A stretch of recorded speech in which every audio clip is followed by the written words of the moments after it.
Hey everybody, just like you, every summer I wrestle with finding the balance, right? We want our kids to enjoy summer vacation, but the game calls to us. How long should we take off before we get them back in the game? And that's one of the reasons we really love what NHL Sense Arena is doing this offseason.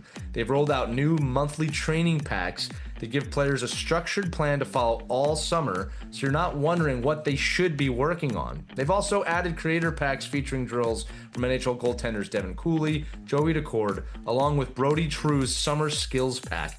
It's a fun way for players and goalies to work on their hockey IQ, decision making, stick handling, reactions, and game situations right from their home in just 10 or 15 minutes. Perfect to keep them away from the ice, but get that hockey in. So if you've been thinking about trying Sense Arena, now is the time. Their off-season prices is always the lowest of the year, and Our Kids Play Hockey listeners can save an additional $25 with the promo code OKPH. So head over to hockey.sensearena.com, use that promo code OKPH, and keep your players sharp all summer long. Check out that website, then come on back and get yourselves sharp with this episode of Our Kids Play Hockey. This episode is powered by NHL Sense Arena.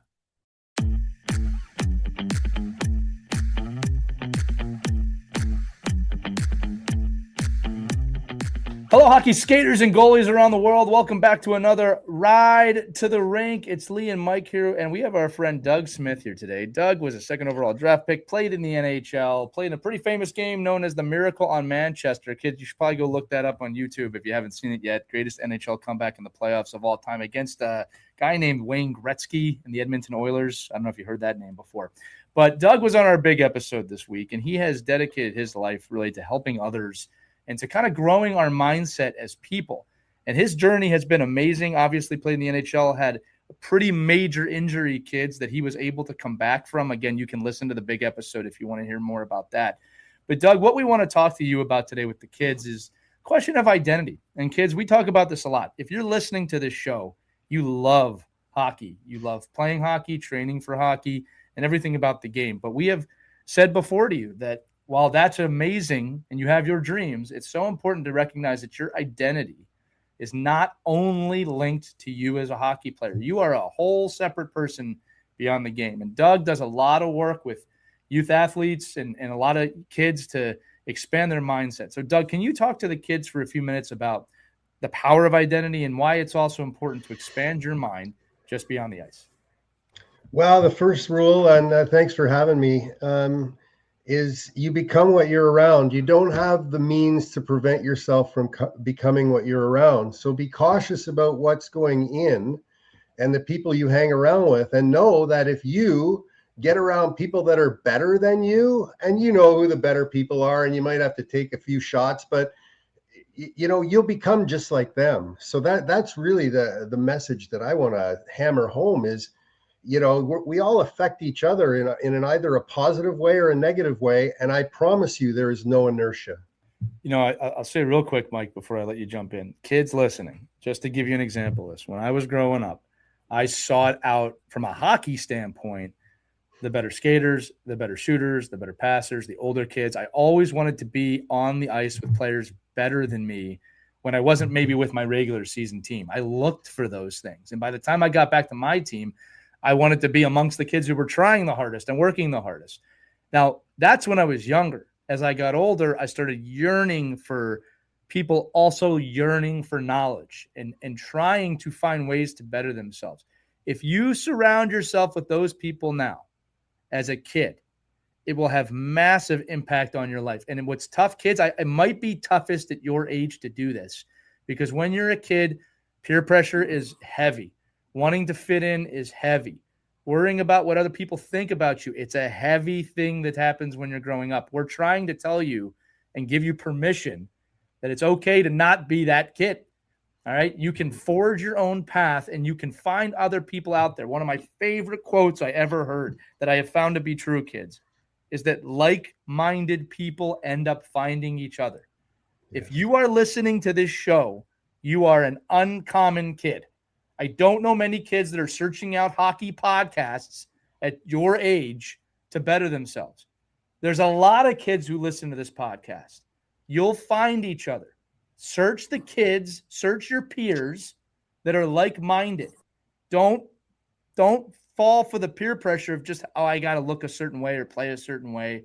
You don't let that constrain you. Sorry, I got on a pedestal there. I'm just very passionate about this. You know what? I had a choppy skating stride when I got to the Ottawa 67s as an underage. And John Linsman, Ken Linsman's brother, used to win all the races around the rink. They just do the races around the rink. And so I studied him, man. I studied him my first year, and then I started skating like him. And then when I got to the NHL, Steve Jensen and I were arguably the two fastest skaters in the NHL, and it wasn't my skating stride. I adopted it from somebody else. Yeah, we got to say, Mike, for the kids listening, you need to look up some of these names because these are equivalent to some of the biggest names of today back then. All right. Yeah. I want to make sure you understand. These are the architects of today's game. Yeah. And I think Doug. The great thing about I think this Ride to the Rink episode, it's often a parent and a child listening to this together in the car. And I was wondering if you could just give us a couple of bullets on, if I'm a parent, because it's so hard. Like, we know children are children, right? And the parent is the child's best advocate. So sometimes we have to help them navigate this world of, I don't have to keep up with that other kid. I got to find my own path, but I got to find this kid. I got to find this family. What would you say to parents that are trying to help their child find the right direction on taking a different path, on the strength of going a different direction than the rest of the group, only because it's better. It's a better option for them. Yeah, well, I mean, the same rules apply to the parents. I would say, choose the people that you're spending time with wisely. Because if you know that there's an impact coming from them. But the main thing is, if you can impact them with the positive stuff, with the love and the caring and, putting your hand up to help when you don't get asked, you know what I mean? All of a sudden you make it a lot easier for your child. Because, I can't imagine having to manage 40 parents coming into an environment. We can. I just see my daughters played basketball, so I wasn't in the hockey world, and I can't imagine it. But if you can encourage them to follow the same path, because this is for adults as well as kids, and then just coach the kids into that process for transformation, so that they can consistently change themselves into something better. We say it all the time, gang. It takes a village. Kids, you're part of that village, right? Like, for the kids listening, you are part of the village. And guess, kids, you have a say in this too, right? I always say that too. You have a voice too that you should be using within this. But I used my voice very well when I was younger. I always spoke my mind, and we've taught our kids to do the same. And my daughters and their grandkids, it's like, let's just put it all on the table, And if you can't get blood, if you can't get a little blood on the table, kids, like in the conversation, then the conversation might not be meaningful enough. How about this, Doug? For the kids out there listening, and parents, I'll do this both ways because I know your parents are sitting next to you. Kids, I know sometimes you can be worried about, what if I say the wrong thing? And then parents, I know sometimes you're worried about, what if my kid says something crazy? Well, you're not going to know if it's wrong or crazy until you try and say it. That's right. Right. And the nice part is, as a kid, you kind of get a free pass on most things that you can say, right? Most of the time, right? Adults, you can get fired if you say the wrong thing. As a kid, you're probably going to get another chance. So we always encourage kids, communication, talk, express yourself, right? You'll know if it's too much. Someone will let you know. But you get those reps in now, just like your shooting reps and your passing reps and your skating reps. The human reps are also insanely important if you want to succeed. Not just in hockey, but in life. Doug, another fantastic conversation. Thank you so much for joining us today. Well, I wish everybody who's listening the best of luck, and get faster. The faster you are, the safer you are. So get faster. I love it.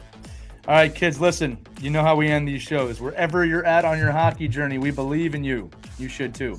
We'll see you on the next Ride to the Rink. Skate hard, have fun. Take care.